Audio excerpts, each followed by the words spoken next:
The hour in the presence. Oh, we're not broadcasting yet. Hold on. Thanks. All right, Tessa, you're on. Noting the hour in the presence of a quorum, I call the Acton-Boxborough Regional School Committee to order. This meeting is being conducted both in person and remotely via Zoom webinar. Members Kyra Cook and Yebin Wang are participating via Zoom, and the remaining 9 school committee members are in the auditorium per our remote participation policy BDA-R. So you're going to need to be patient with us as we work out the glitches. This is the first time we've done a meeting like this. Public participation is possible via the Zoom link or call-in phone number. Our school committee meetings are also live streamed on YouTube, although public participation is not possible with that option. The link, phone number, and YouTube link are found on the posted agenda on the abschools.org calendar. This meeting is also being recorded and will be posted on Acton TV's website at actontv.org. Per our remote policy, all votes will be done by roll call. I will call each member's name and they will state how they vote. Thank you for joining us. So the first thing I'd like to say is thank you everyone who is decided to come and attend in person tonight. And thank you to Yebin and Kyra for making the space for you to do this via Zoom. We are excited to have you join the school committee finally after Acton Town meeting, so thank you. Thank you to everyone who attended the annual town meetings on Monday night and Tuesday night in Boxborough, and to all of the schools and town staff that made them possible. Our FY21 budget passed with strong support. So this is the part of our meeting where we do public participation. So if there's anyone in the public that would like to participate, use the raise hand feature. Do not use the chat. And Peter will look for any raised hands. All right. We have 2 attendees on the Zoom meeting, but we do not have anyone raising hands, so we are okay to proceed. All right. So the purpose of tonight's meeting is really our annual organizational meeting. Per policy, file BDA and revised procedures, file BDA-R, and school committee officers policy, file BDB. Before we begin the election of officers for the new school year, I wanted to explain the revision to the procedures that we agreed on at our last meeting. So after review by our council, we've been advised that the paper ballot method would likely be seen as voting by secret ballot, which is expressly prohibited by the open meeting law. As a result, the new version in your packet specifies that a roll call vote will be used. Is there consensus to move forward with that? Yes. Okay. So does everyone understand the procedures now that they were in the packet and everything? Because this would be the time to ask a question if you have any confusion. Adam? Yeah, I have a question about the roll call vote. Does that mean that as each member's name is called, they then list who they're voting for? My understanding is that yes, and this is a little different than how we've done it in the past. So in the past, we've voted after each nominee has been put forward, and now all nominees will be put forward, and when we do the roll call vote, it will be who you are voting for. Great, thank you. And the vote is weighted, right? Yes, the vote is weighted. Anything else? Then I will hand the gavel, so to speak, over to Peter, who will begin the running of the election for the school committee chairperson for FY21. All right, so thank you, Tessa. So in a minute, I'm going to open the floor for nominations. So as I open the floor for nominations, just as a reminder, anyone is free to nominate anybody. There are no seconds required in order to be nominated. So as soon as someone's nominated, they're able to move on to that ballot. You know, once we have all the nominations on the floor, at that point, I'll take a motion to close the nomination period. And once the nominations are closed, we're going to vote by roll call vote to close them. So we actually have to take a roll call vote to close nominations because we are participating remotely.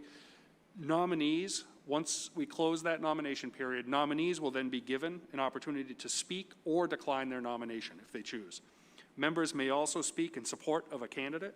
And then finally, we will do a roll call vote where members state their choice for chairperson. So at this point, I will open the floor for nominees.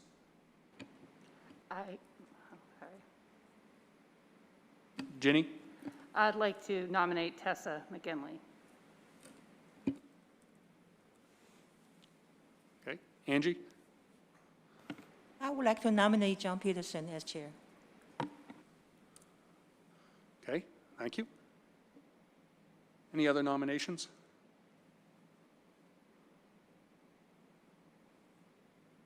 All right, seeing as there are no other nominations that look like they're forthcoming, I would entertain a motion. So moved. I would entertain a motion to close the nomination period. I Second. move to close the nomination period. Thank you. All right, and now we'll do a roll call vote. So I'll just go through. Oh, I'm sorry. Thank you. Ginny seconded. So Diane? Yes. The microphone so the people at home. Yes. Thank you. Kyra? Yes. Ginny? Yes. Amy? Yes. John? Yes. Angie? Yes. Yebin? Yes. Evelyn? Yes. Adam? Yes. Tessa? Yes. Nora? Yes. Great, so the nomination period is closed. At this point, I'd like to offer an opportunity to anyone who's been nominated to either speak to their nomination first or to decline the nomination. So with that said. Tessa, I think you were nominated first, so. I will accept the nomination. This has been a long, hard year, but in thinking about what may be best for the school committee as we move forward, just like our school year ended kind of abruptly, it sort of feels like our rhythm as a school committee is coming to a weird sort of end at the end of the year. And I do think that continuity has some value in this situation. So I would be honored to be the chair again if people so choose, but I am willing to take on that role. Thank you. And John? I will also accept the nomination and obviously would be very happy to again be chair of the school committee. I believe that I could in fact fulfill all the requirements of the chair in terms of representing the school committee. And I think, one of the questions that people might have is, how I see that role as an individual school committee member as opposed to the chair of the school committee. And I would hope that people would take away, my comments with respect to all-day K at town meeting as evidence that I obviously, like everybody else, have my opinions and want to express them, but when we vote as a committee, I will 100% support what we are trying to do, as a committee and as a district. Thank you. Is there anyone else who'd like to speak to one of the nominations? Ginny? Thank you. I nominated Tessa for a few different reasons. First of all, I think she's done a fantastic job. I think she is fair, and I think that, she's worked really, really hard. I also agree that right now, it's not, we're in a really tough place as a world, as a country, as a school district, and a lot of work is being done, has been being done by the district and the leadership team. And I think that it's just not a good time to switch leaders. The school year is going to start in like 10 minutes, and I just think that it's not a good time to hand off the baton. I also, have to say quite candidly that I worry about the length of our meetings should John be the chairman. I think that it is important for the chair to get through the business and, not have to edify people, I just think it's very important for, for the running of the committee to be able to run a meeting in an efficient way. They're already very long. We have a lot of business to get through. So I don't know what your experience was the last time you were chair. I wasn't here, but that would be a concern that I have, although, I like you very much. I know you work very hard, and you're certainly more than qualified to do it. But, really my concern is just having continuity at a really crucial time in, in education for the kids of this district. So So thank you for accepting, Tessa. I know it's a ton of work, and you've done it well, in my opinion. Would anybody else like to speak to a nomination? Angie? So I nominate John. I think John has been, in the past year, that he has demonstrated that he's real well knowledge for the district. And I attended Acton Town meeting, and John did a really good presentation and be able to present on the difficult and that we're facing, especially next year. I think with John's knowledge and experience, and be able to communicate with the community and the school, be able to, especially that work with him at the budget subcommittee, and he's really in-depth knowledge in the budget and how the school is able to move on with all the challenges. I really think he will be really sufficient and capable of leading us for the next year. Thank you. Great, thank you. Is there anyone else who'd like to speak to a nomination? Diane? I just want to say we have two extremely qualified candidates. It's going to be hard to choose between them. The continuity is an issue, I think, in a year like we've experienced and the one coming up. That's something to think about. John Peterson is a consummate school committee member. His depth of knowledge is really unending, and he's thoughtful and opinionated, and it makes incredible contribution to us as a team. I actually worry not to have you on this side and not that side. That's my one reservation. Tessa has been phenomenal this year. She is attentive to and respectful of people's time in terms of respectfully kind of cutting people off when she knows we all don't want to walk out of here at midnight, but we want to get the job done, and we want to get the job done well. She's fair-minded, but she's also very strong-willed, and I think that works for us. So I just want to, I'm not going to come down on either one or the other side. I'm not going to know how I vote until I vote, but I wanted to recognize both candidates this evening as very strong ones for the chair. I'm proud to be deciding between the two of them. Thank you. Would anybody else like to speak? Evelyn? So, being the new kid on the block, I'm still getting to know everyone, and I've known Tessa for a while, but I'm getting to know John and the other committee members. But I have to echo Jeannie and Diane's sentiments that we need continuity in these times to move stuff forward, and I'm sure John is more than qualified for this role. I don't know him that much, but I think that we have to consider the role as a whole and see how we can move it forward with some level of continuity. Not to say that if John was to take the role, he wouldn't be able to move it forward, but I think Tessa would do an incredible job as a leader for the next several years to move us forward past what we're experiencing right now. But to Diane's point, I think either one of them that end up in the role, I'm sure they'll do an incredible job. So thank you both for accepting the nomination.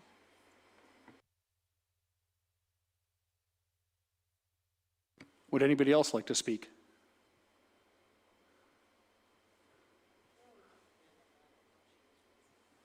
Kyra and Yebin, you do not have your hands up, correct? I just want to make sure. Okay. Okay. So at this point, we're going to do a roll call vote. And so there are two candidates for chair, Tessa and John. And so I will go through Acton members first and then Boxborough members after that. And you will just indicate the name of the person that you're voting for. So you either say Tessa or you say John. We'll record those votes. It is a weighted vote. And the candidate, we need a majority, which is 10.75 of the weighted votes.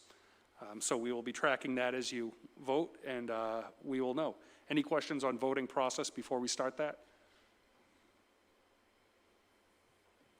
All right, very good. Diane, you are on the hot seat. I know you wanted extra time, but you are up first. Thank you. It's tough when your name starts with BA. I'll cast my vote for Tessa. Kyra, I will cast my vote for Tessa. Ginny, Tessa. Amy, Tessa. John, John. Angie, John. Yebin, John. Evelyn, Tessa. Adam, Tessa. Tessa, Tessa. Nora. Tessa. Okay, so the weighted votes are for Tessa, 14, and John, 7.5. So Tessa, congratulations, and you are the chair for FY21. Thank you, everybody. Thank you, John, for running, and I look forward to working with all of you again this year. I don't know if congratulations is the right sentiment or good luck, but I'm looking forward to a new year with this new committee. I think it will be wonderful. So now we will run the election for vice chairperson. So we'll do it in much the same way that Peter laid out for chair. So I will open the floor for nominations for vice chairperson from Acton for FY21. Seconds are not needed for a nomination. Once all candidates have been identified, I will ask for a motion and a second to declare that nominations are closed. And then we will have the same discussion if need be, and we will do a roll call vote to vote, same way. So I will open the floor for nominations. Diane? I nominate John Peterson.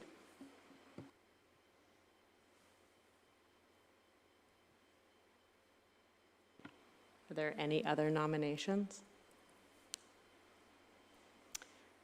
I don't think I see any. So with that said, I will close nominations and ask, yes, Beth?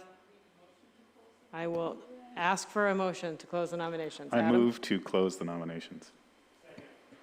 Great. Okay, so the nominations are now closed. So we have just one nominee, John. John, do you accept the nomination? I do accept the nomination. All right. So we'll just make it quick and simple, and we will do a roll call vote for this. So does it matter? Do I have to do it in alphabetical? I have to do the Acton people first, right? Or it doesn't matter? You can do any order you want. Okay, I'm going to go around the room. Adam? I vote for John. Diane? John. John? Me. Evelyn? John. Adam? Angie? John. Nora? John. Ginny? John. Amy? John. Oh, look, it's Paul. Kyra? Hi, Paul. Kyra? I vote for John. Yebin? John. And myself, John. All right, John, you have been unanimously nominated and voted in as vice chair from Acton. So, all right, now I will open the nominations for, what, did I do wrong? We were just Zoom bombed. Oh, we were Zoom bombed. By Paul. By Paul. Oh, it's very nice to have Paul in the meeting. I will accept nominations for the vice chairperson from Boxborough. Would anyone like to make a nomination? I'd like to nominate Adam.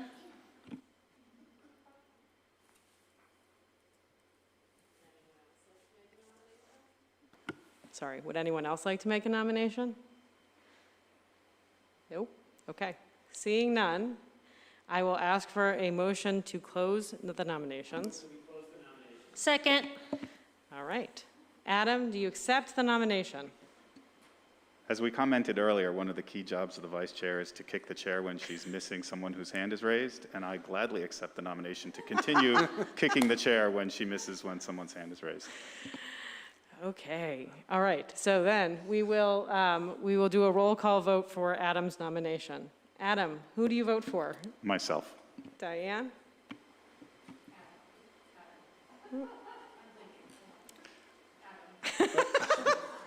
You have a trick mic. Adam. Adam. Adam.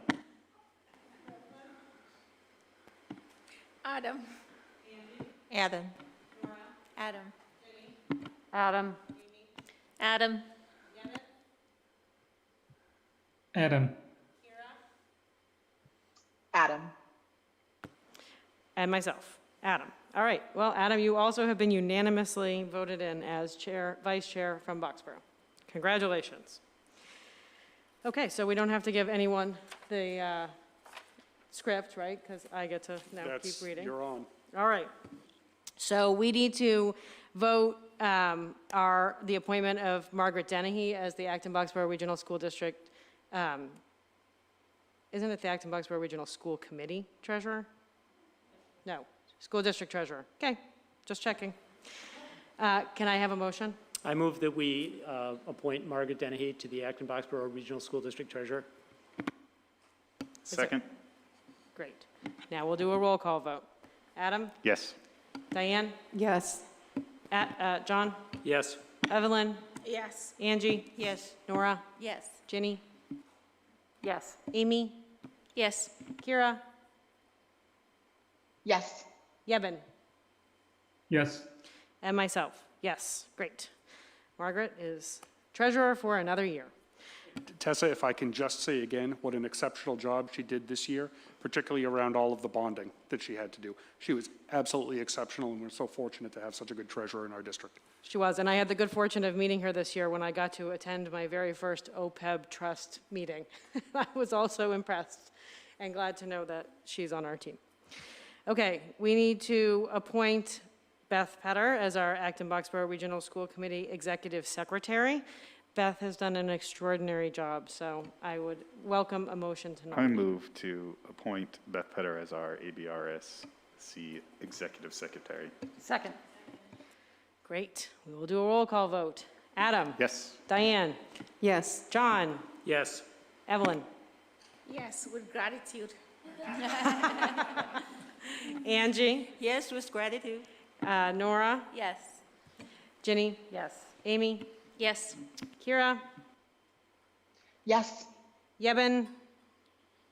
Yes. And myself, yes, with lots and lots of gratitude, because this job would be absolutely impossible without Beth. So And- thank you, Beth. I will also just interject that I can absolutely, with 100% assurity, say that there is no other school committee secretary in the state who has the depth of knowledge and the commitment to the committee that Beth has. So we're very, very fortunate to have Beth as well. So thank you, Beth. Well, I'm extraordinarily grateful to you, and I hope that, things get a little bit more back to normal so you don't have to constantly be delivering things to my house and coming to have me sign papers, because I always feel really guilty when you have to do that. All right, on to item 4, ongoing business. We have some meeting minutes from June 18th to vote. There are a couple of changes. So one change, the meeting minutes are in your packet. One change has been requested on page 5 under the HIT update. The second sentence should say 11 months instead of 10. And on page 6, there was a request to add a last sentence to those minutes, which says, a member asked how we will know if students are making progress toward the STEAM goals. Peter said he would return to the committee with that. So if there weren't any other amendments, then I will entertain a motion. Move to accept the minutes. Second. As amended. As amended. All right. And there was a second to that, as amended? Second. Okay. We'll do a roll call vote. Adam? Yes. Diane? Yes. John? Yes. Evelyn? Yes. Angie? Yes. Nora? Yes. Ginny? I have to abstain. Amy? Yes. Kyra? Yes. Yebin? Yes. And myself, yes. All right. Those were unanimous with one abstention from Ginny. Okay, and that brings us to our school opening update. Peter, I will hand that over to you. All right, so, most notably, you'll notice that it's not titled school closure update anymore. We have shifted to school opening update, we hope. So, I think obviously we're in a very good place as a state with regards to management of the pandemic. We do have to continue to watch the national scene as well as the state scene to make sure that as we progress through summer, we continue to be in a good state prior to opening schools, and that's certainly something we're going to keep an eye on. We received DESE guidance last week, although it feels like about 6 weeks ago right now. But we did receive DESE guidance last week, and essentially what DESE is requiring each district to do is to develop 3 plans, which need to be submitted to DESE later this summer. One plan is for a in-person return for as many of your students as possible. And DESE has not set 100% of students because we know there is going to be some students with specific circumstances where they will not return to us in the fall. That's usually a house-by-house circumstance as opposed to a broader district circumstance. So the first option is a full return to in-person instruction. The second option that we have to explore is a fully distant option, which would be enacted if local conditions warrant that. And, there could be statewide conditions that could warrant it, but it could also be county by county, or even district by district, or even school by school, depending on what is happening on the ground with the actual pandemic and the cases that present. So we do also have to explore a robust distance option. The third option that we're to explore as a district is what they're terming as a hybrid option, which is some combination where you would have some of your students in person, say 50% of your students would be in person, the other 50% of your students would be in distance learning mode for whatever period of time. It could be alternating days, it could be 2 days a week in person, 2 days a week distant, it could be 1 week on, 1 week off. They didn't specify that. But we do have to explore a hybrid option, which is alternating cohorts of students between in-person and distance instruction, and then really looking deeply at also having to maintain a distance option for some of the families who will not be able to send their children back. So that hybrid option is a tricky one.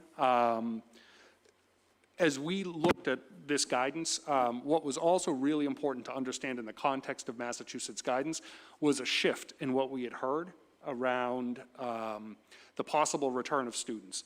We had been hearing quite a bit around possibilities of hybrid options, and a lot of focus had been put on that, I think, in the media and at the district level as well, because that was some of the initial guidance we were hearing.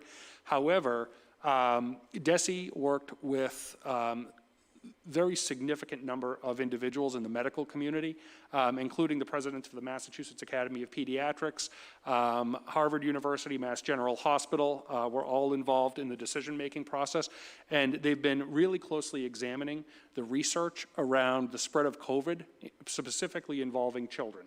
And there was some significant research that came out that pointed to the opportunity to have more students be able to come back than was originally thought. One was a set of research that showed that schools have not been shown to be a significant source of transmission of COVID. A second piece of research pointed to an emerging piece of data that shows that students, particularly young students, are far less susceptible to getting COVID than are adults. And then a third piece was that students are actually, and children are actually less likely to transmit COVID than are adults. And that even includes children that were studied within a specific household, where there was a case of COVID in the household, and it was shown that it was less likely to be transmitted to students, and that students were also even less likely to transmit it. So that's really important data, because it shifted a lot of thinking around possible transmission. And so as the medical field reviewed that, they changed some of their guidance. And one of the primary pieces of guidance that they changed is, while we should try to aspire to 6 feet, the minimum distance to actually be safe returning to school was 3 feet. There's a great chart in the DESE guidance that shows levels of risk associated with the transmission of COVID at different distances. And there's a very minimal change between 3 feet and 6 feet. We are currently exploring every learning space in the district in order to understand how many students could safely go in at different distances. So we're trying out our spaces at 3 feet, we're trying them at 4, we're trying them at 5, and we're trying at 6. Our goal is to maximize the distance between any student desks in any environment. That will mean that we're pulling extra furniture out of classrooms that is not necessary in order to be able to spread our desks out further. It means that we'll take additional measures to make sure that we maintain that minimum distance. But essentially, the distance, while it's a minimum of 3 feet, we still want to aspire to as much as 6 feet in between our students. So that's something we're currently working on and evaluating.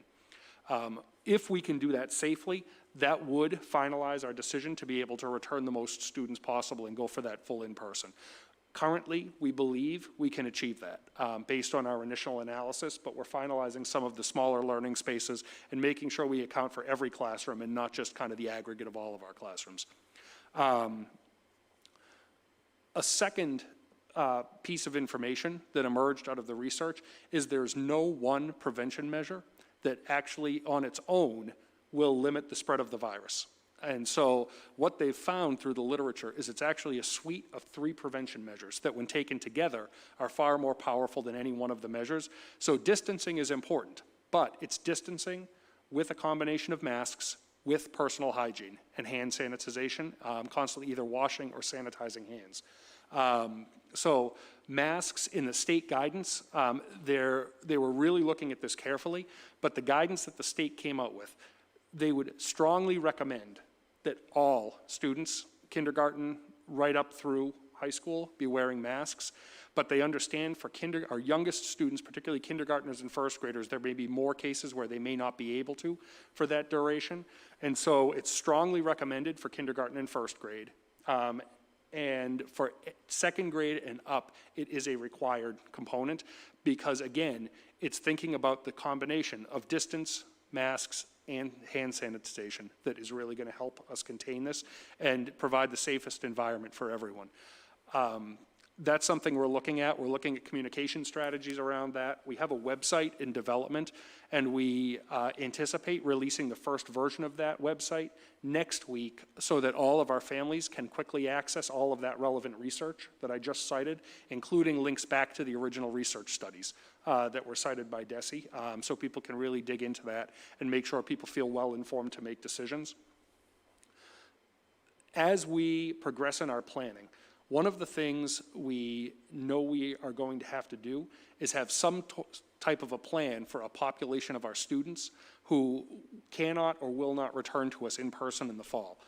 As you know, a lot of you are parents in the district, but we sent out a survey to all of our families. I will say in the first 24 hours of having that released, we had over 2,500 responses to the survey, so that is an incredibly fast return rate for that type of a survey.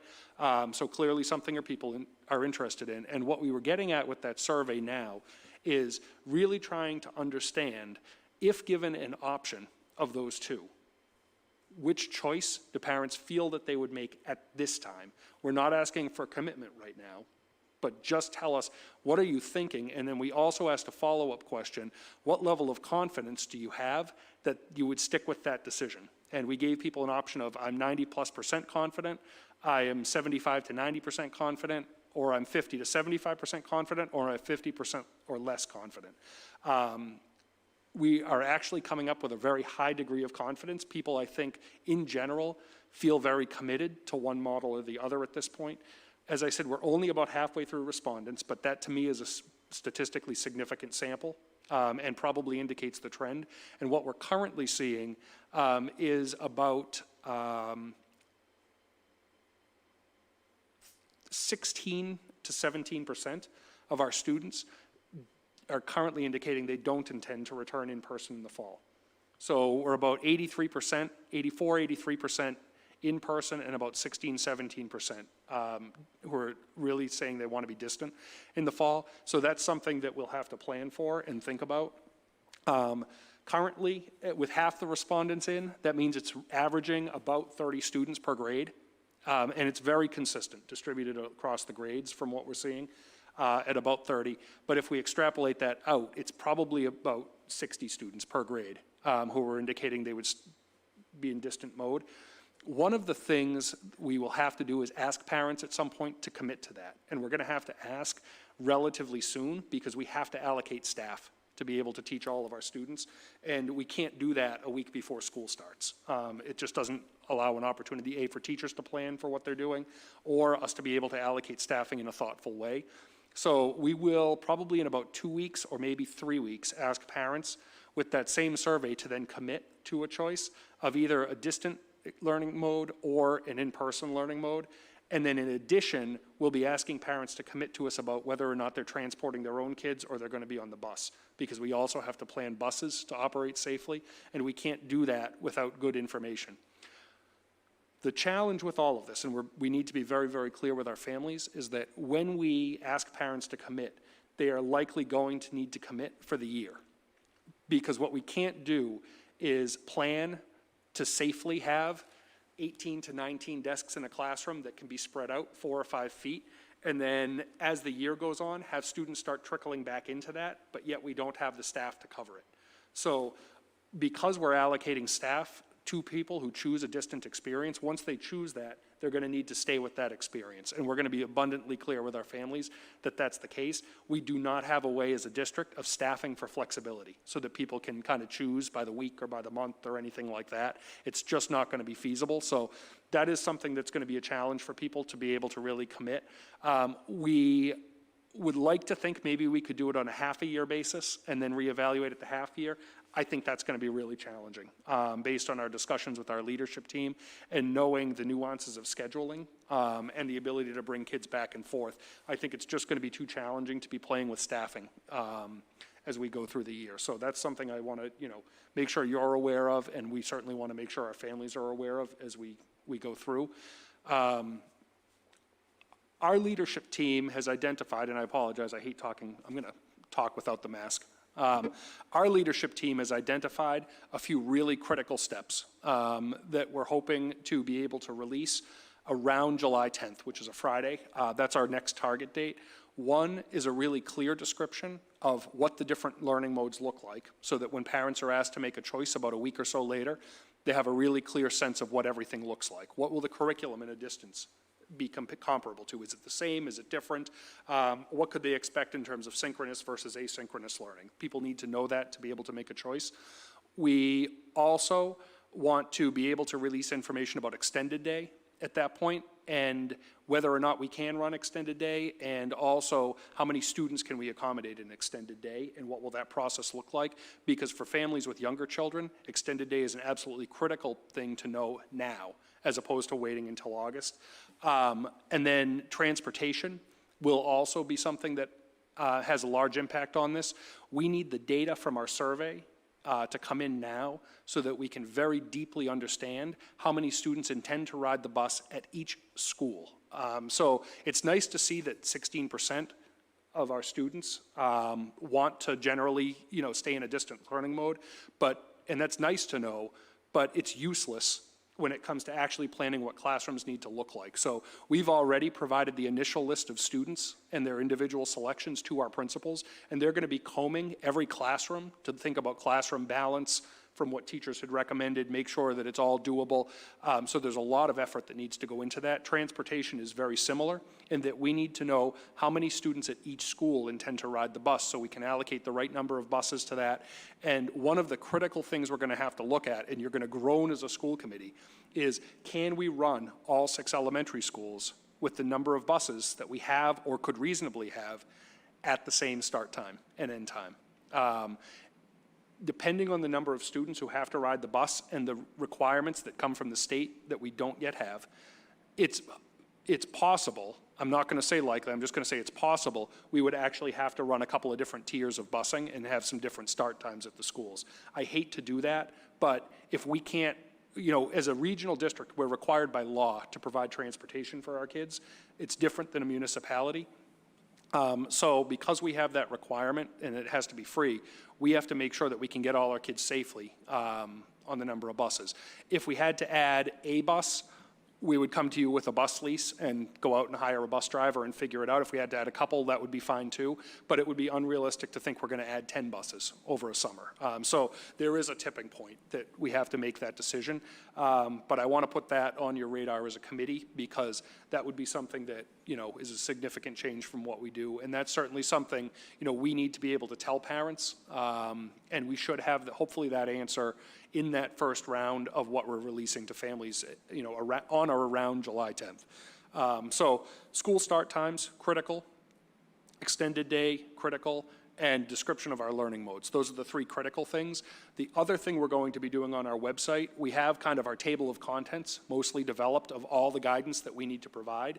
And what we're going to do, rather than trying to wait, you know, 5 weeks for the perfect document to come out, what we're going to do is weekly, we will release the information that's ready to be released. And we'll clearly mark what's new on the website, so parents can check back regularly and see the updates along the way.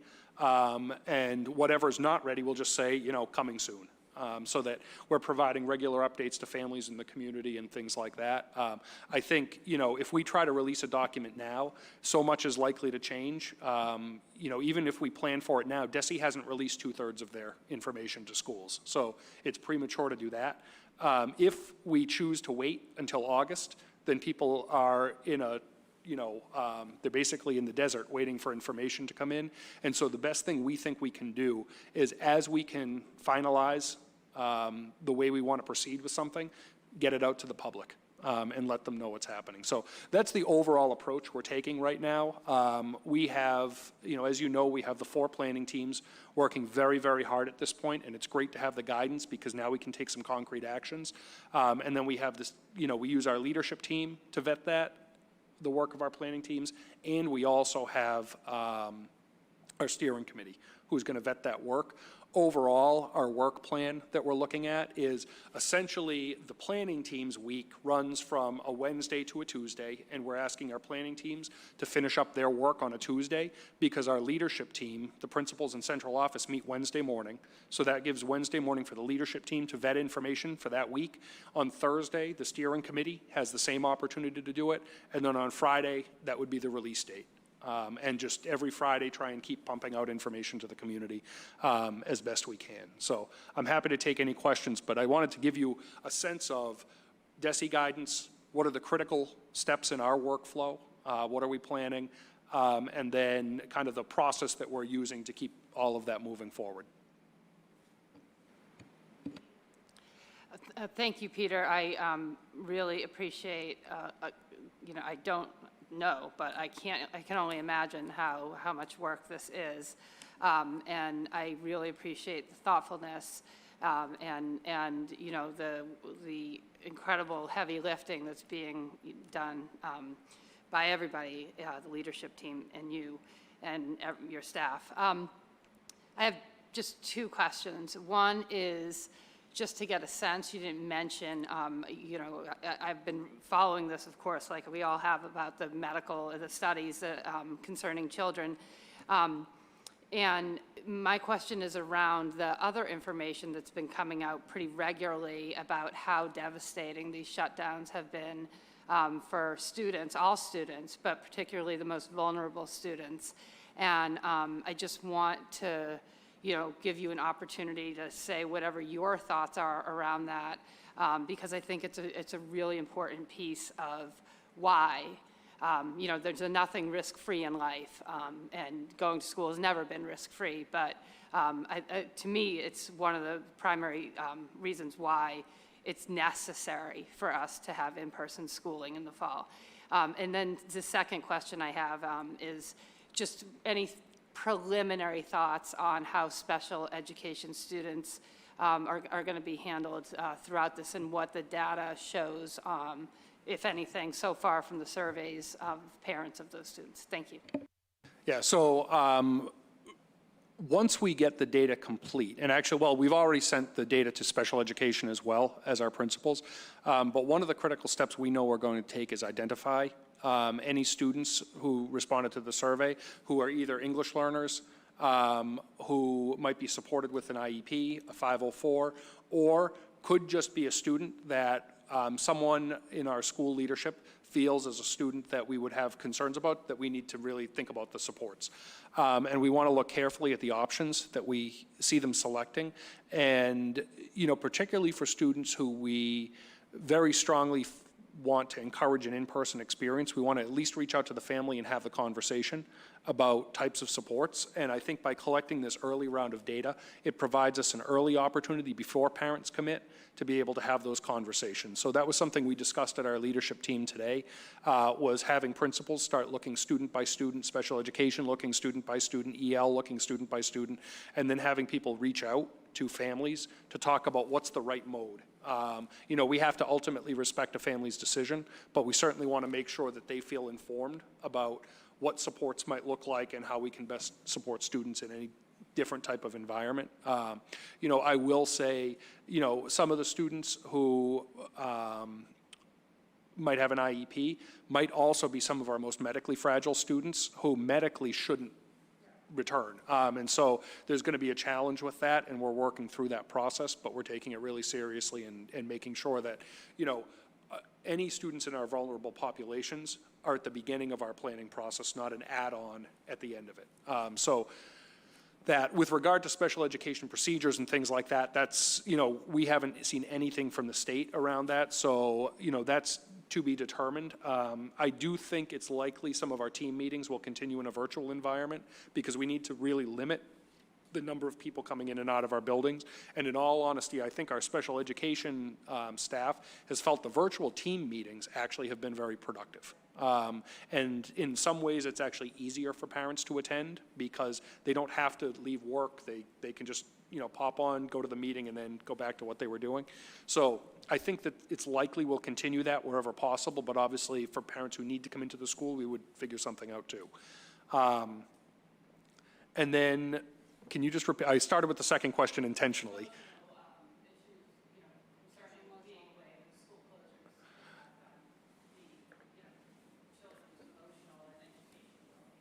Yeah, so we, you know, one of the things we're waiting for guidance from the state on is if the state is exploring opportunities to give us extra professional development time with teachers prior to the school year. We've really looked that there are, you know, we need as much time as possible with our teachers before we start school. So obviously we already moved the 1 day. The state may come back and provide us actually some extra days beyond that, which would be very, very important for us. Right now, we've targeted 4 key areas that we'd like to provide some professional development to all of our staff as we return. One area is in, you know, concrete strategies that any teacher can use in their classroom to support students socially and emotionally. Another area is around being able to have dialogue around race and issues of racism in our classes because our students are coming back to us thinking about that. A third area is around expanding their own digital toolkits and making sure that they feel, our teachers feel supported in being able to transition back and forth between distant and in-person learning as needed. And they know the digital tools to be able to do that. And then the fourth area, I went through SEL, I went through digital, is safety. You know, we're going to need to do significant training around just the safety procedures with our staff as they come in. So we're certainly, those are our priority areas, but I think, you know, thinking about students' emotional state is first and foremost. And it was interesting, as I looked at the initial survey data, I was very heartened that the parents who weren't sure they wanted the distant learning option, overwhelmingly the reason was they wanted their students to have that social experience. And so that was the only thing holding them up. Second was, you know, rigor of curriculum, but significantly more in favor of making sure kids had some kind of a social experience. I hope that got to those questions. I wanted to make a comment and then ask a question. Sitting on the steering committee, I cannot tell you how hard and thoughtful each one of the administrators, principals, are in discussing this. It's incredibly complex. I get off those meetings and my stomach is churning because I can't process it all, and they're just doing it beautifully. So thank you all very much. And my question is, with the studies of children, is there an age cutoff where you really start to see that shift? There's bands. The studies really were focused that the transmission rate is lower under 20 years old, I believe, was the research. So, you know, it really does go through high school, but it's not, there's no one hard cutoff to all of that. It's really, you know, you're thinking more, you know, as you increase in age, risk increases as well. But John, do you want to, John, believe it or not, may have read an article or two on this as well. Well, I think, let me say something about that. I want to repeat what Ginny said, which is so important, and then we can go on to some other topics. I think in a lot of cases we do banding. You know, we like quartiles for certain things. You know, we like deciles for other things. But Peter, when he started off talking about the distance question, he said, oh, look, there's a graph, there's a function. There are no discontinuities in any of these functions. There's nothing magic that happens when you go from 19.5 to 20 or anything else. So people who in their heads are trying to say, you know, I'm under 65, I'm good. You're wrong. And just because I happen to be 66, that doesn't mean that all of a sudden my risk has gone right through the roof. It's just a nonsensical way to think about things. The other thing that Ginny said that's so critically important is there are no risk-free choices in life generally or in school in particular or anything else. The question is only, you know, which risks you're going to take and how you're going to go about doing that. So I have one sort of technical question that relates to the 181 days, and that is, has DESI put out anything related to length of day that provides any flexibility or indication that there could be some flexibility? DESI has indicated there could be flexibility forthcoming regarding time on learning requirements as in addition to the number of days in a school year. I don't think they're looking to have great flexibility, but I do think that, you know, especially when you're in an environment where so much is new for educators, if you don't have the right balance of time for teachers to continue growing along with time in front of kids, you know, there has to be a right balance of that, because if you only think about time in front of kids, then your teachers never get to grow the skills they need to be able to be more effective. And if you don't have enough time in front of kids, then you're talking about, you know, an impact on learning. So I think we need to be thoughtful about that. We're looking at some strategies. We already have a series of ideas, but we're kind of waiting for the state to tell us what level of flexibility. They are considering flexibility in both hours total, the 990 or 900, depending on the level, as well as the number of days. So, and then my long form question is, you know, with respect to supporting parents and families, you know, in their decision about what to do in the fall, you talked a little bit in the context of, you know, identified students with IEPs, you know, reaching out to them and having specific conversations. Is there an intention both to provide some kind of general tool rubric, which would just help people, you know, work through to make sure they've considered all the issues? You know, will there be, you know, some kind of forum, you know, to provide people an interactive environment to help them sort of work through their process? And third, you know, will there be any specific counseling resource for families, you know, who are looking for just that little extra bit of help in deciding? Yeah, I think those are great suggestions. We're so early in this process. That's something we're working through, but I love those suggestions. You know, I'm hoping that Google decides to come out and help Acton-Boxborough and give us that interactive tool that families can go through, kind of like the COVID tests. And do I need to be tested? We need a good software company to help us with that. But I do think some kind of a rubric or decision-making matrix for families, just to think about, okay, you know, can I allocate the amount of personal time needed for my student to be successful, right? And to what degree can I do that? That's going to be an important consideration when making that decision. You know, do I feel comfortable, you know, with the level of autonomy that they can do in accessing material? Like, so I think that's a great idea, and that's something we'll take back. And yes, I think if they had questions, we certainly want to make sure that there's people available to answer those questions as they make the decisions.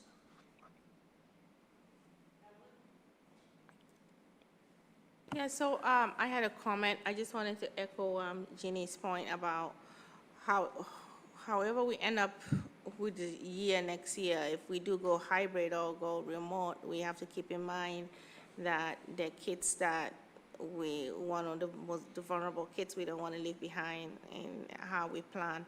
But I was just curious whether DESE has given any guidance on how to get our teachers back to school safely. In terms of, we're talking about the kids and the distance and everything, but the teachers, we have to take care of our teachers to be able to be in the classroom to teach the kids. When I was reviewing the document, I didn't see anything about screening, making sure that the teachers were safe to be able to deliver, whatever they had to do in school. And not only the teachers, but the staff in the school as well. So I don't know if you have any information that you want to share with us. So, a few things, and some of this may be speculation because I don't want to quote DESE on any of it, but I think the move to require the masks of as many of our students as possible certainly is something that I think they had the adults who are working with the kids at the forefront of their minds. But I think some of the research about reduced transmission rates, even from students to adults, played a significant role in the decision-making DESE had around the number of students we could bring back.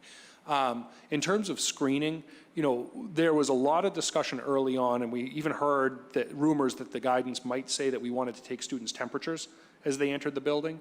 But the medical research, particularly among children, is showing that there are many false positives as there are accurate tests, or false negatives as well. So what was happening is they felt more that actually having temperature checks created a false sense of security, which reduced the likelihood that people followed the distancing, hand washing, and wearing masks that really could reduce the spread of the virus and keep people safe. How about the teachers, though?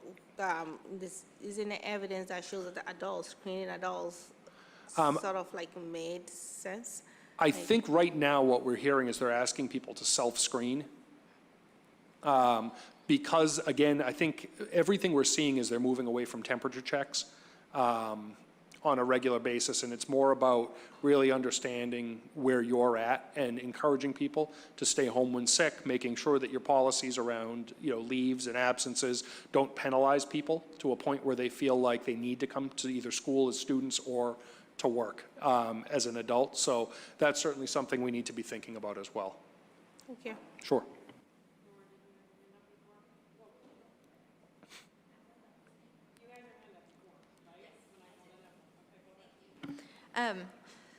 So I have a question, and I know that everything's evolving day by day with information about the virus and what schools are going to be able to do.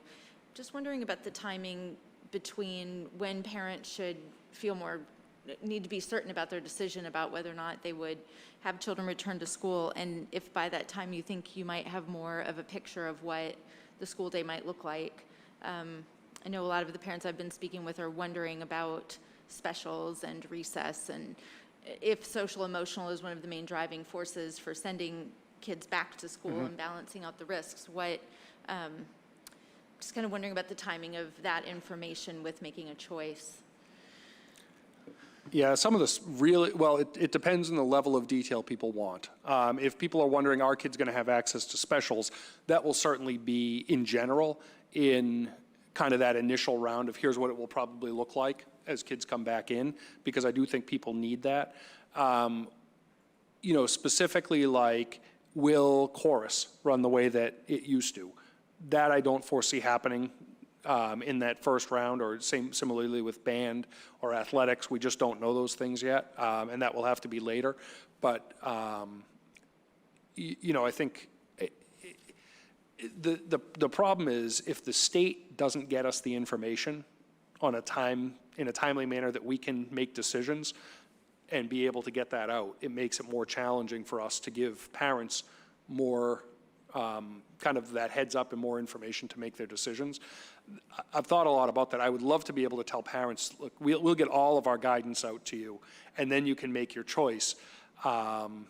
But it doesn't seem to be playing out on that timeline. We still haven't even received any guidance around transportation. We haven't received guidance around lunches and cafeterias yet, specifically.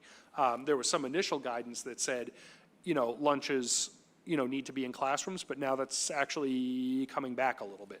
too, that you can use lunchrooms on a limited basis. So I think it's playing out. The other thing we're doing that we're actually actively pursuing as of today is buying a series of outdoor tents for every school as well, to create either outdoor learning environments or possibly outdoor eating environments for kids that are shielded from weather. So, some sides or something like that on it. So, it's not going to work in January, but who knows what's happening in January right now, right? If I can figure out September 1st, I'm going to be really happy. I have one clarification and one question. So when you mentioned about the that commitment that the parents has to make, so for the next survey, so say, I assume there's 100% remote or 100% coming or hybrid.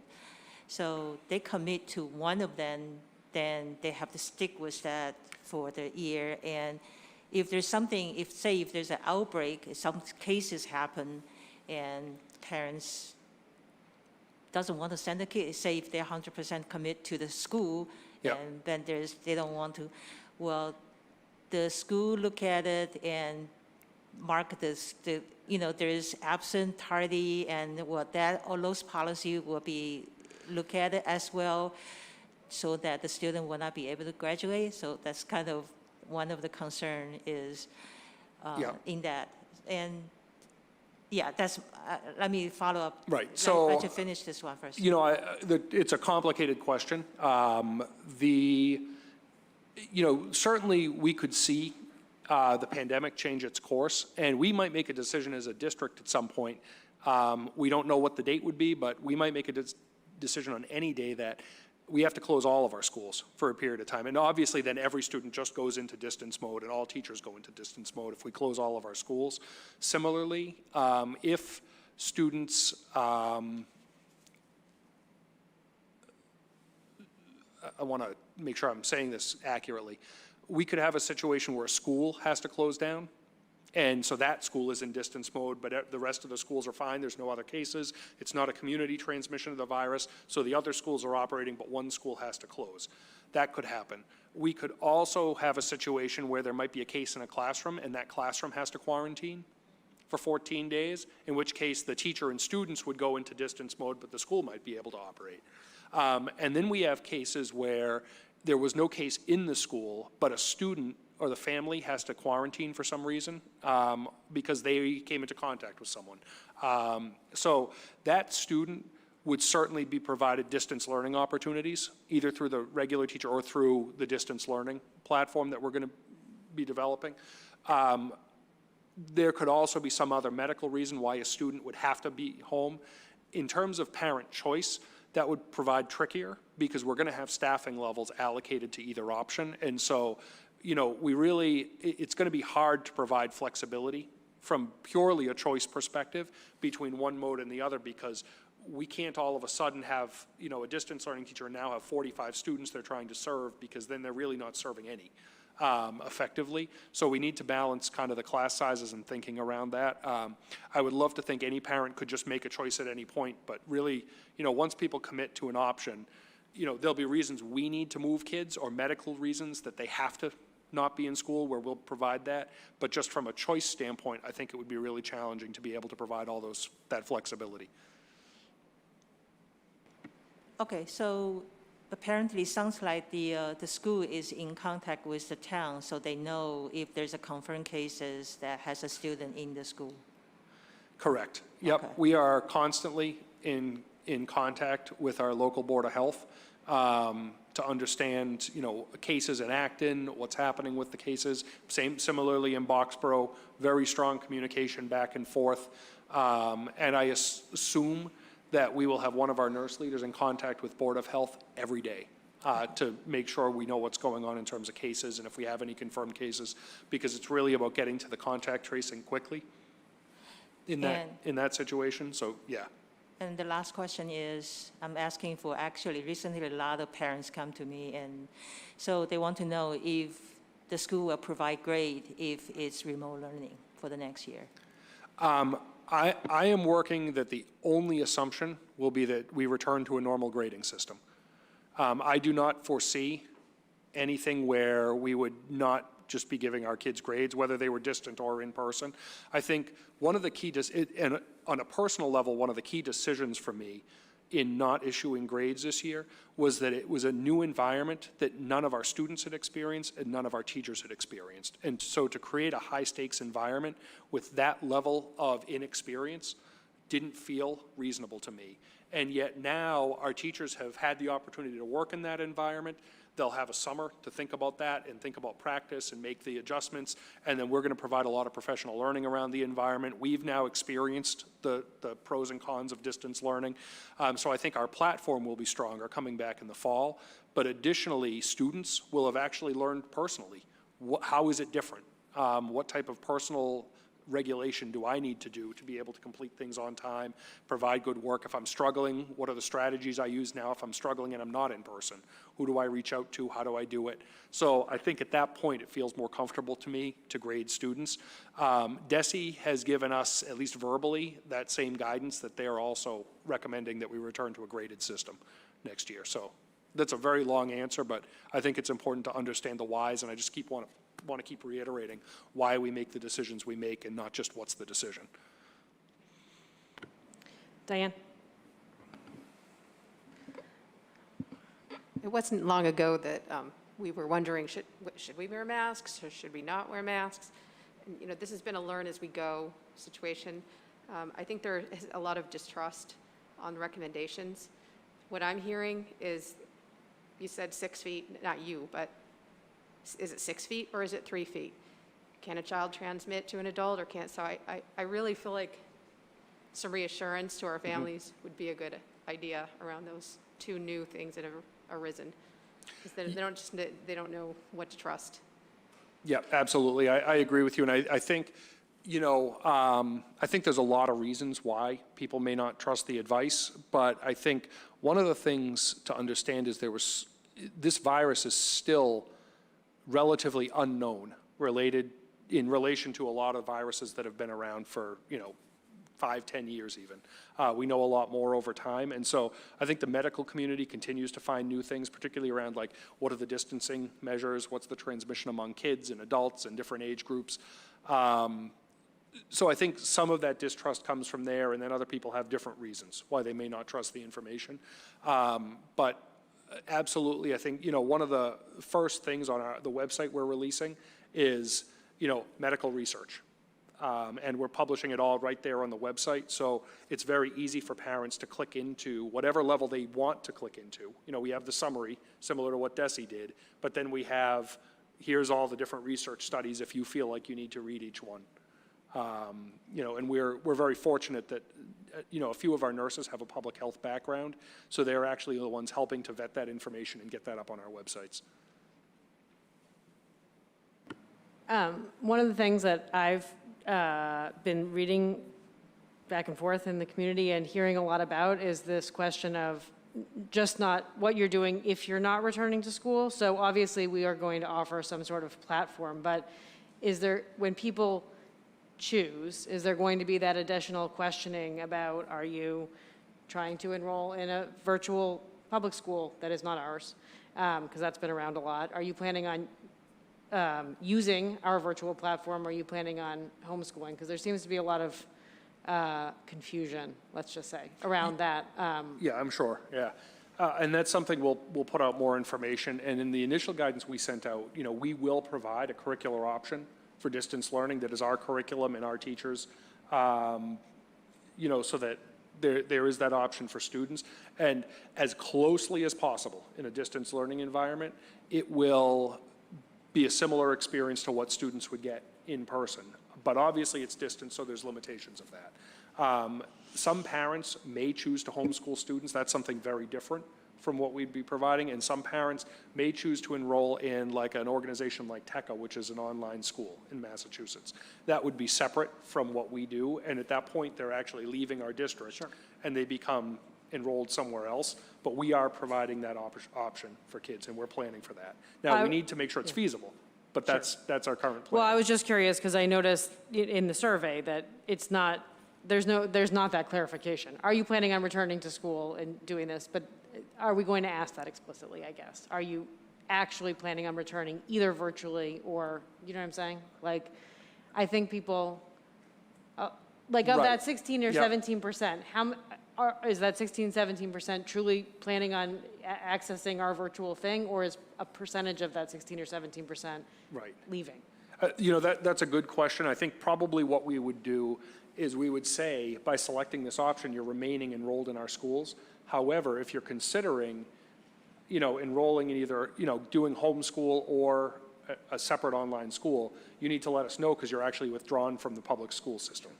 At Yeah, that I point, just want to it's something encourage us to different. make sure that Yeah. we ask that question because as someone who has homeschooled and provided guidance to people around what that actually means, I think that Yep, great we point. just need to make sure that we specifically ask that question. Yep. And then the other clarification, just because I heard a lot about it today, was why did we not offer a hybrid model as part of the survey?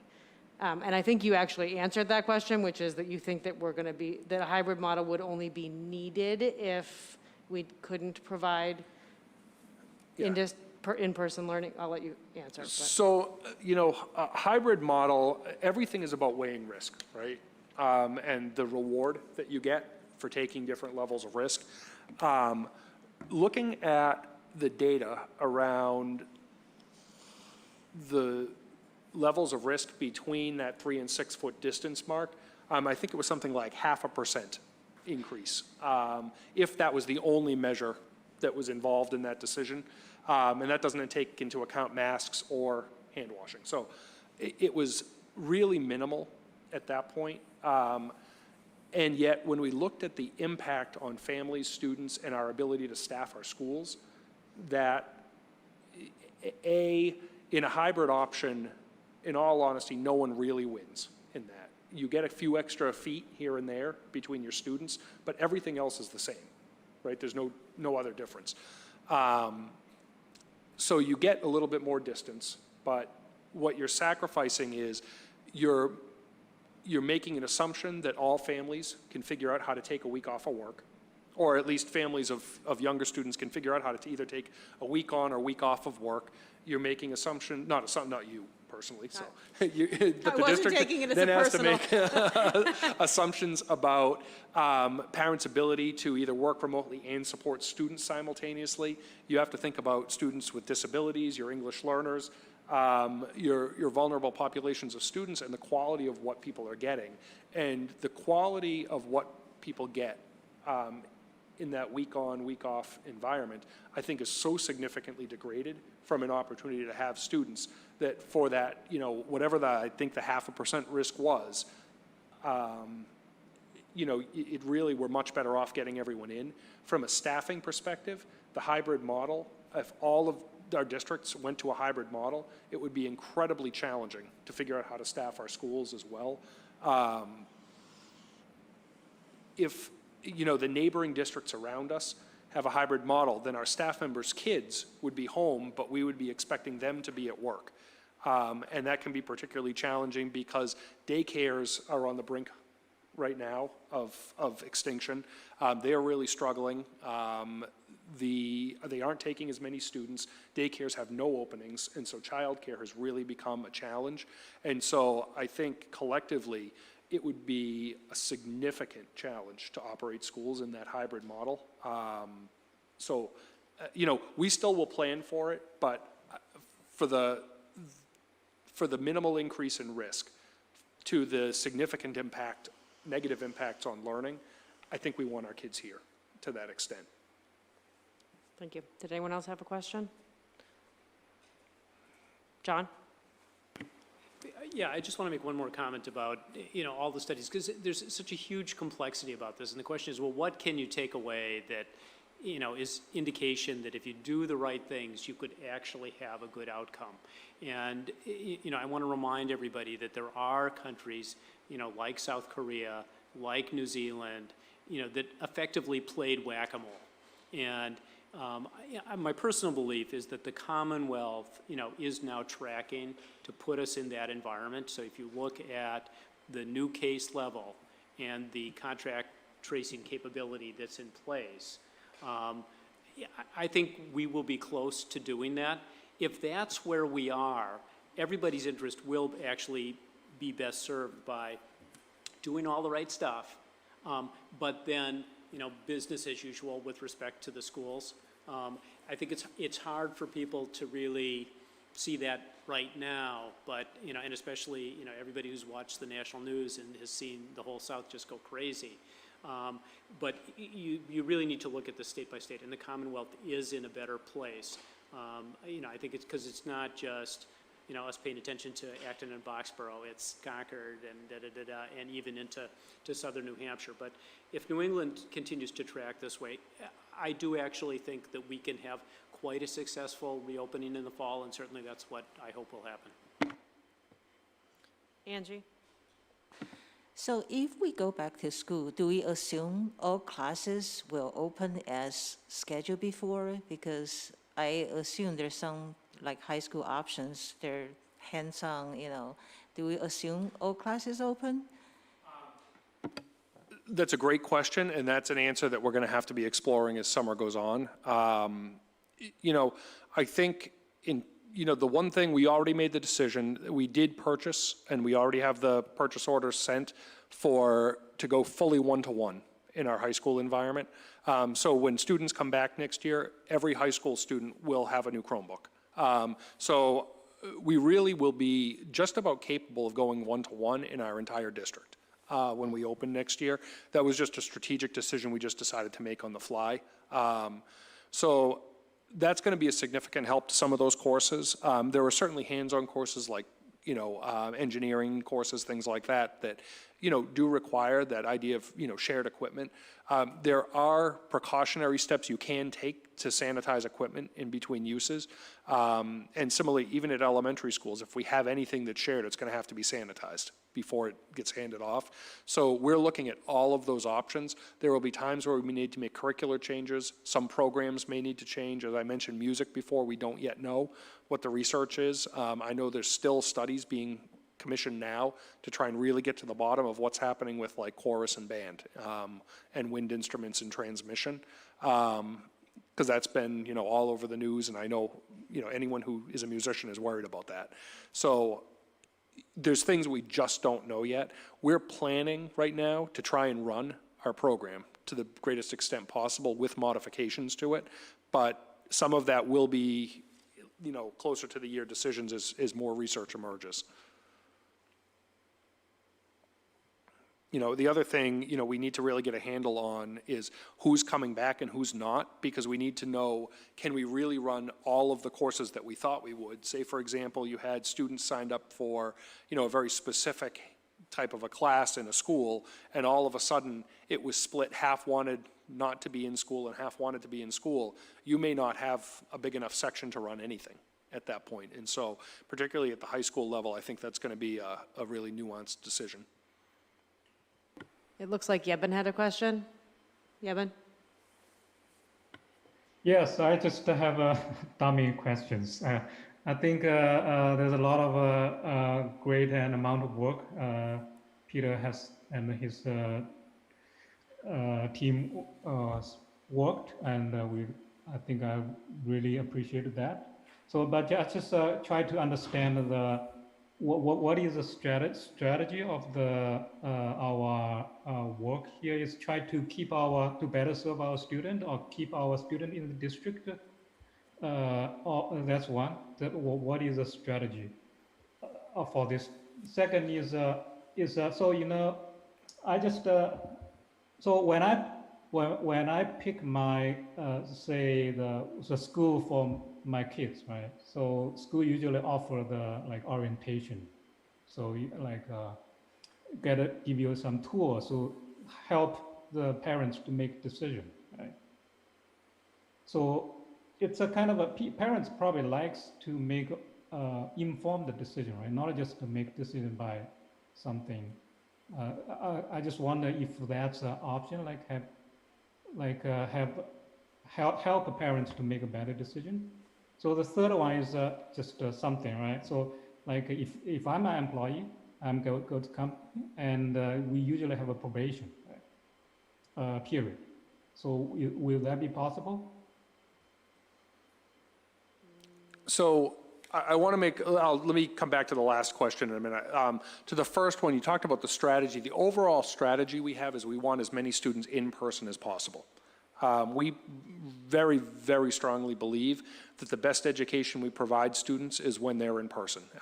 And, you know, that's even more important for vulnerable populations of students, but it applies to every student that we have. We think we're just simply more effective as a district when our kids are physically present with us. So our goal is to get as many kids back into our classrooms as possible, but we need to do that safely.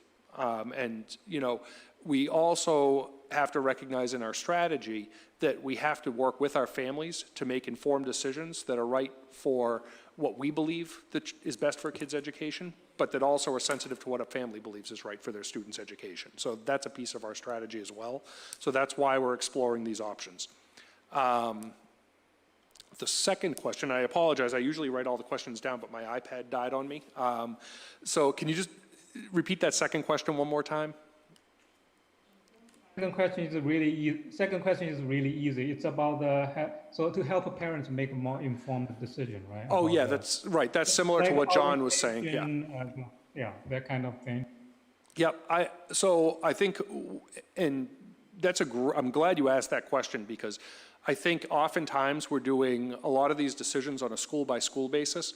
We will not have any schools in our district other than the junior high and high school, but none of the elementary schools will have a population of students large enough at a grade level that the student will be able to remain in that as a true member of that school community if they're in a distance learning mode. So if parents select a distance learning mode, they're essentially saying, I understand I'm not in that school for the year. You know, when they do come back the following year, they go right back into the school, but they're really coming out and going to a district level school for the year, because we'll only be able to assign maybe one or maybe two first grade teachers to teach in distance mode. And so that's now like Acton-Boxborough School, as opposed to Gates or Conant or Douglas or McCarthy Town, you know, or the other schools. So that's going to be an important decision for people.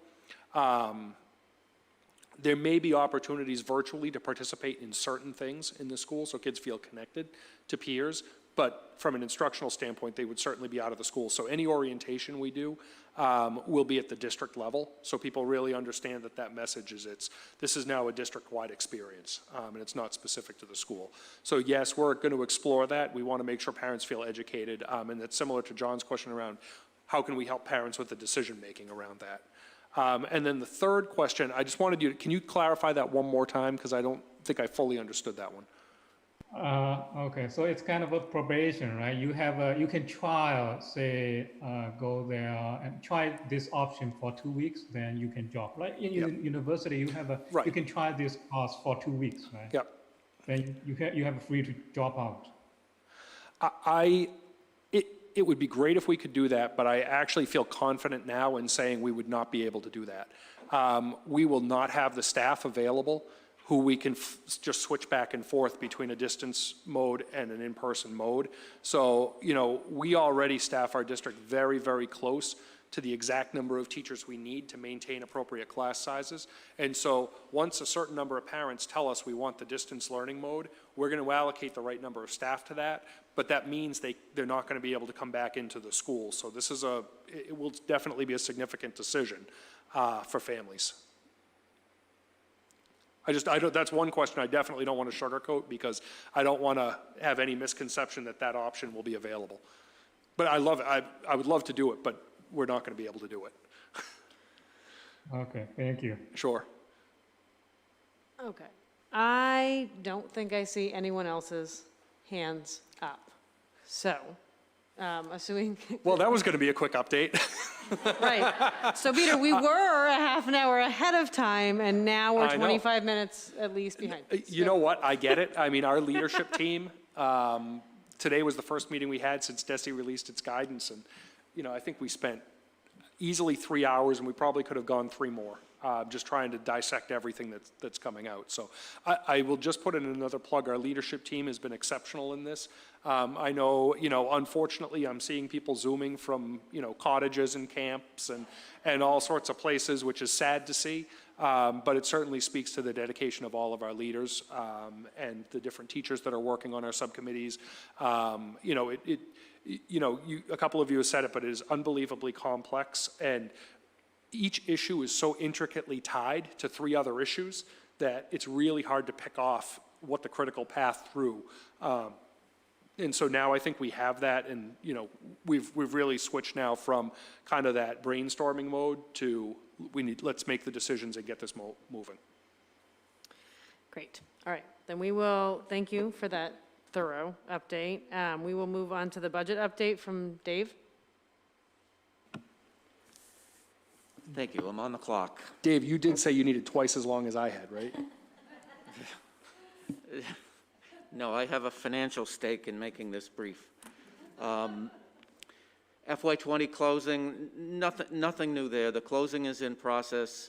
We're still estimating about a $500,000 net turnback, and otherwise no news regarding FY20 budgets.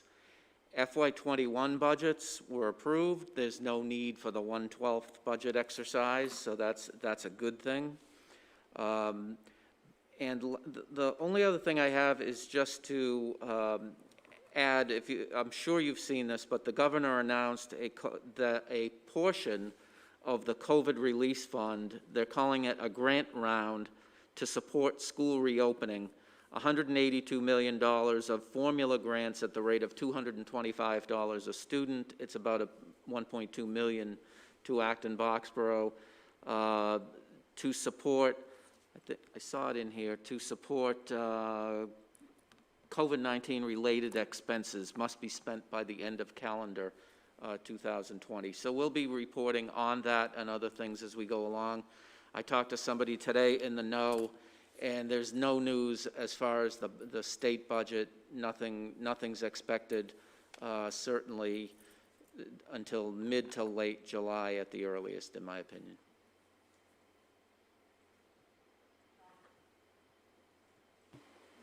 One of the things that confused me about the calendar 2020 is it seems that would then preclude using that money for staff that you intended to have for the entire year. Is that really the intent, that it can't be used for staff, or you have to deal with the second half some other way? So, first of all, what I have was I underlined about half of what I have on that topic. The specific guidance is not out yet. So what can you or can't you specifically spend on? Those rules aren't available yet. I know that generally they talk about under certain circumstances, if you have to hire somebody, if you can pin it directly on COVID-19, that's an eligible expense. If you engage somebody before that date, are they still eligible if you continue to pay them after that date?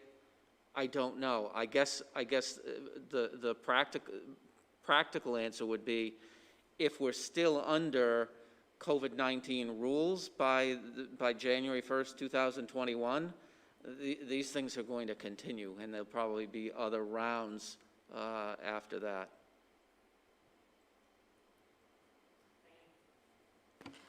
Dave, I have a quick question about the state budget, which is now a 1/12 budget. Is that going to be affecting us in terms of any revenue coming our way? No, they've told us that we can expect, based on FY20, the things that we got monthly, like Chapter 70, will continue to come in monthly in the same amount as last year, et cetera. Hey, Dave, I noticed in the warrant that we're still paying the tuitions, and I know that we were expecting to see some guidance from DESE on that. Has there been any update on what we should be doing with regards to out-of-district tuitions? Yep, there is scant guidance. There's scant guidance other than you should pay your tuitions, and you can't see the tongue in my cheek when I say that. What I assume you see in the warrant are collaborative tuitions, which we are paying at 100%. Collaboratives, we are part of the collaboratives, and so we're essentially paying our share of our participation in those collaboratives. The private schools have been another matter. We tried to petition various people to get some relief for that, because we know those schools, like us, had economies and efficiencies during the shutdown period. There's not been anything in the way of relief. So I met with our special ed director this week, and we went student by student and provider by provider to tee up having the payments ready to go because it's the end of the year, and we need to get them accrued and on the books. And in a couple of cases, we intend to make a case on our own, not with any state guidance, but on our own, that services weren't provided to the level that they're expected in the contract, and therefore we propose an adjustment as follows, and we'll deal with those case by case. Trivial question. So if more students are choosing, more family, I should say, choose not to take the bus, will that impact, has any impact on our transportation revenue? The state transportation aid is a cost reimbursement grant. And so to the extent we are transporting kids, eligible kids, meaning more than 1.5 miles from school, to and from school, we get 75% of those costs. That's the norm, is 75%. If we need to, as Peter said before, if we need to engage more buses, that would increase our costs, and we would get reimbursed at potentially 75% of those costs in the following year. The only way we would make less transportation aid is if we significantly reduced our costs. In that case, we would save on the money this year, we would save the cost this year and get less reimbursement next year. There's always a 1-year lag in the timing of the economics. Just to add one thing to that, to make sure it's abundantly clear. Most state aid that we get is tied to the students, the number of students that we have in the district. That is not the case for transportation. It's not tied to the number of kids riding the bus. It's tied to how much money we spend on our busing. It is indirectly, I need to clarify your clarification, indirectly because it's based on the number of students at over 1.5 mile distance.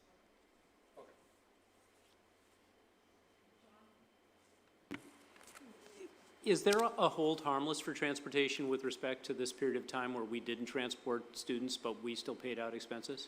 The guidance is whatever we spent is eligible for reimbursement, just as if there was no shutdown.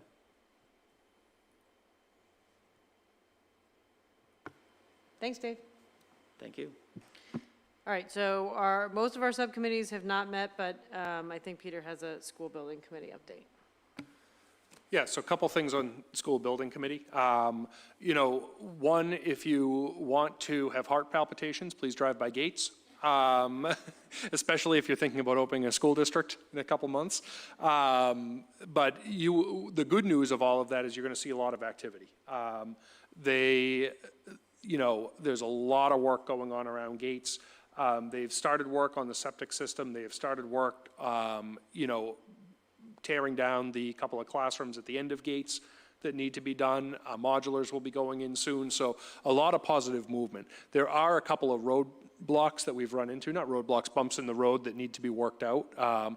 One with regard to septic, and those of you on building committee, I'll apologize because this is actually going to building committee next week.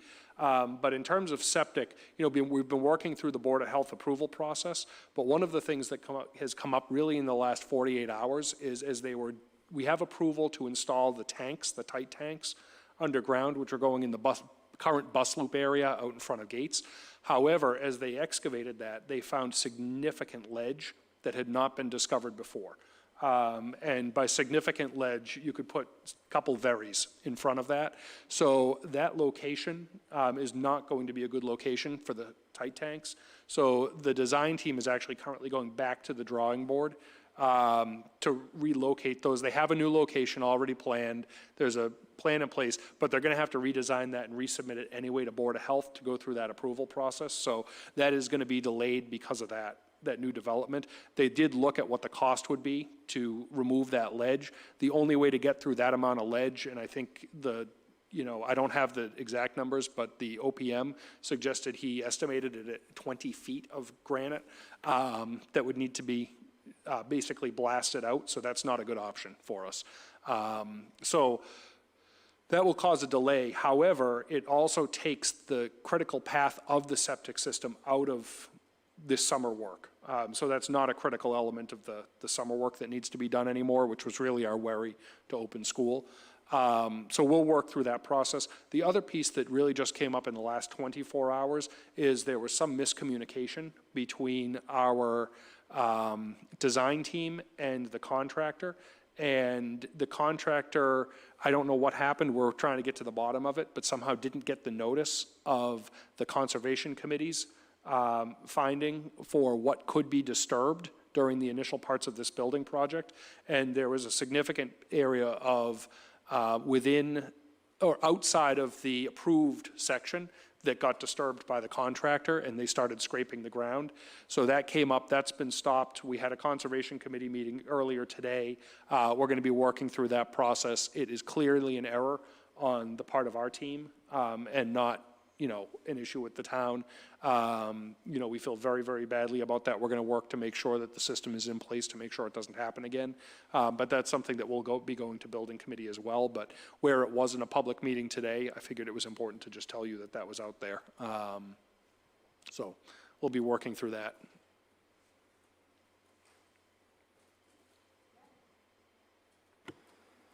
We have a recommendation to accept a $600 donation in memory of Wilbert and Jane, help me with the last name, Forch, is that right? To the district for iPads for students in need. Adam? Move to approve with gratitude. Second.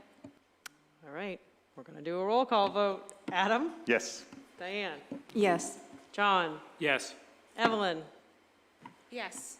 Angie? Yes. Nora? Yes, with gratitude. Ginny? Yes. Amy? Yes. Yebin? Yes. Kyra? Yes, with gratitude. And myself, yes, with gratitude. Thank you. That passes unanimously. We have a statement of warrants. If everyone has reviewed the warrants, of course, I don't have them in front of me. Does one of my readers have them in front of them? Yes? Adam, would you like to make a motion? I would love to. I guess this is one of the other fun jobs of the vice chair, John. Yeah, We now get I to can read just all the really job- delegate it to both of you Yeah, all we the read time. all the things with so- numbers. So I move that the school committee vote to approve payroll warrant as follows. Number P2026/P2026B, dated 6/18/20 in the amount of $9,394,830.96. Payroll deduction warrants as follows. Number 20-026PR, dated 6/18/20 in the amount of $3,154,324.48. Vendor warrant as follows. Number 20-026, dated 6/25/20 in the amount of $1,070,415.90. And student activity reimbursement warrants as follows. Number 20-026SH, dated 6/25/20 in the amount of $35,615.25. And number 20-026JH, dated 6/25/20 in the amount of $4,247.15. Second. We're going to do a roll call vote. Adam? Just catching my breath. Yes. I should have done you last, sorry. Diane? Yes. John? Yes. Evelyn? Yes. Angie? Yes. Nora? Yes. Ginny? Yes. Amy? Yes. Kyra? Yes. Yebin? Yes. And myself, yes. That passes unanimously. All right, is there anything you need to highlight in the FYI, Peter? So I thought I'd go through the DESI guidance. No, I will note, for those of you who are in person with us tonight, you'll see a copy of Ibram X. Kendi's book, How to Be an Anti-Racist. That is a district-wide staff read that we're doing with all of our staff over the summer, and some of the professional learning time as we return to the beginning of the school year will actually be spent talking through that, as well as providing some additional professional learning to educators around anti-racist activities that they can take in their classroom and use with their students. Additionally, just as an aside, we just this week hosted a professional learning opportunity with Colby Brunt, who is one of our attorneys for the district. We are very fortunate that Colby's background, before she went into law, she was an AP government teacher for a number of years. She had taught at the middle level first, and then at the high school, she taught some AP courses, particularly around social studies. And one of the things that we'd been talking about as a leadership team was pulling together a professional learning for particularly social studies and English teachers, kind of humanities at the junior high and high school, about how to handle in class this intersection between race and racism, rights of free speech that students have, and the electoral process that we're about to engage in, because we foresee that the election will be a very charged election, and we wanted to make sure our educators understood the boundaries of what educators can and can't do in classrooms, how to protect students' free speech while also understanding the greater context of society, and make sure that teachers felt comfortable knowing kind of the legal boundaries of it, but then also as a district, you know, how do we help them navigate those conversations? And overwhelming the approach that we have as a district that we're working on with our teachers is, it's not our job as educators to tell people what we believe. It's our job to help students develop their own thinking skills. And that's the approach we need to take with a lot of this work. It's going to be particularly challenging, I think, this fall. You know, I think it doesn't matter what political bent anyone has.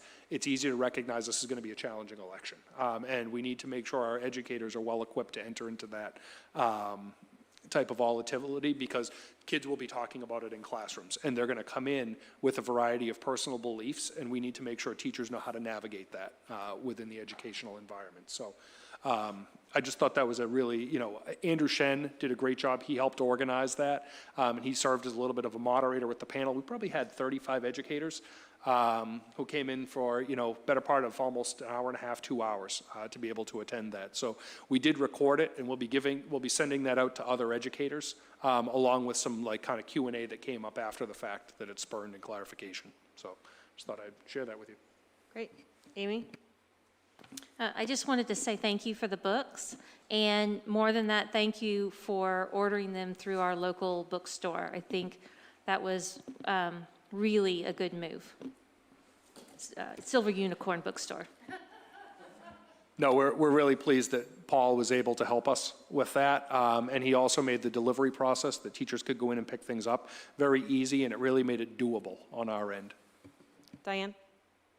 I just wanted to say that I've had some school committee members from other districts and a field director from MASC reach out to me. School committees are looking for the SEED training that we did in 2018, the Seeking Educational Equity and Diversity Training. In light of the book here, I hope that we can continue that in some respects, maybe not exactly how it looked like in 18, but I think it would be a great workshop, something to think about for us this year. That leads me into what I was going to say, is that July 30th is our workshop date, so it would be really excellent. The plan is to have it in person. A workshop is an opportunity for us to really all participate, and it can be quite meaningful, and it can be a really good stepping off point for us for the year. So that is on July 30th, and Peter has asked that we put August 13th and August 27th on our calendars as if needed dates for business meetings. But July 30th is intended to be a workshop. Can you also comment on what's going on Charter Road? Charter Road? So as you know, we've been working through the capital plan for several years now, and part of that capital plan involved a major renovation to Charter Road. So, one of the biggest features of that is kind of a redesign that includes a 10-foot wide mixed use path along the side of Charter Road. And so a lot of the kind of demolition that you see is to level out that ground to be able to accommodate that 10-foot wide mixed use path, which is going to be a significant improvement for our students as they navigate Charter every day. In addition, we're widening the roadway to make that safe. I believe we're still putting in some raised speed bumps that are also, raised sidewalks and crosswalks for kids to be able to safely cross the street. We're improving pedestrian access all around. We created some additional outdoor learning spaces at the junior high and high school as a piece of that. The junior high parking lot is going to be repaved toward the end of that work. And then we're relocating all of the telephone poles along Charter as well. That's the next step. We've been working through that with Verizon because they have to do some work on their communications lines at the same time. So those will be relocated to accommodate the widened road. And then at the same time, we learned that the water lines on campus, the main line coming in was over 50 years old. And so the water department actually suggested that it was the perfect time to also replace that. So we chose to expand the scope of the work to include that new water line coming into the district because now's the time to do it. That does mean that we're going to be a little bit delayed, so it will be kind of like a rough surface when the school year starts, but the access will be full when we welcome kids back. John, do you have a question, or are you going to be my motion maker? I wanted to comment because I did want to come back to this because for the benefit of the Boxborough members who are not at Acton Town Meeting, one of the significant things that was discussed was, what are you doing about Black Lives Matter? And that was a theme throughout the meeting. There clearly is a segment of the community that wants to understand what we're doing. And as with everything that we do, if we don't tell them what we're doing, they won't know what we're doing. So I think it's super important that we do that. And then, because, Ginny said, she wanted me to stay here and make my little speech. My little speech for today is I did send out an email with Frederick Douglass's speech at the dedication of the Free Bands Memorial, which occurred 11 years after Lincoln's death. And Douglass gave that speech to an audience that included Ulysses S. Grant, who was president at the time. And what I would encourage everybody who's thinking about these monuments and names is to look at them and see that they are, in fact, the tip of the iceberg. Underneath that is a very large, extremely complicated history. And as I put in my email, history is made by people, and people are complicated. So history is complicated, and the attempt to oversimplify any of these things, to come up with some simple narrative is just mistaken. So, I'll close then by, saying that, I want everybody to know that Peter is not perfect, so that we put that to bed. And then, of course, as Peter goes, so goes everyone else. There will be no perfection, and we will be honest about that. Have you been talking to my wife? Did Jennifer put you up to that? I don't think Peter's perfection or lack thereof is on the agenda, so I think it's inappropriate for us to be discussing it. So Ginny, did you have a motion? Move to adjourn. Second. We have to do a roll call, Adam. Go. Yes. Go ahead. Diane? Yes. Yes. John? Evelyn? Yes. Angie? Yes. Nora? Yes. Ginny? Yes. Amy? Yes. Yebin? Yes. Kyra? Yes. And me. Yes, we are adjourned. See you July 30th. Have a good beginning of summer, everyone.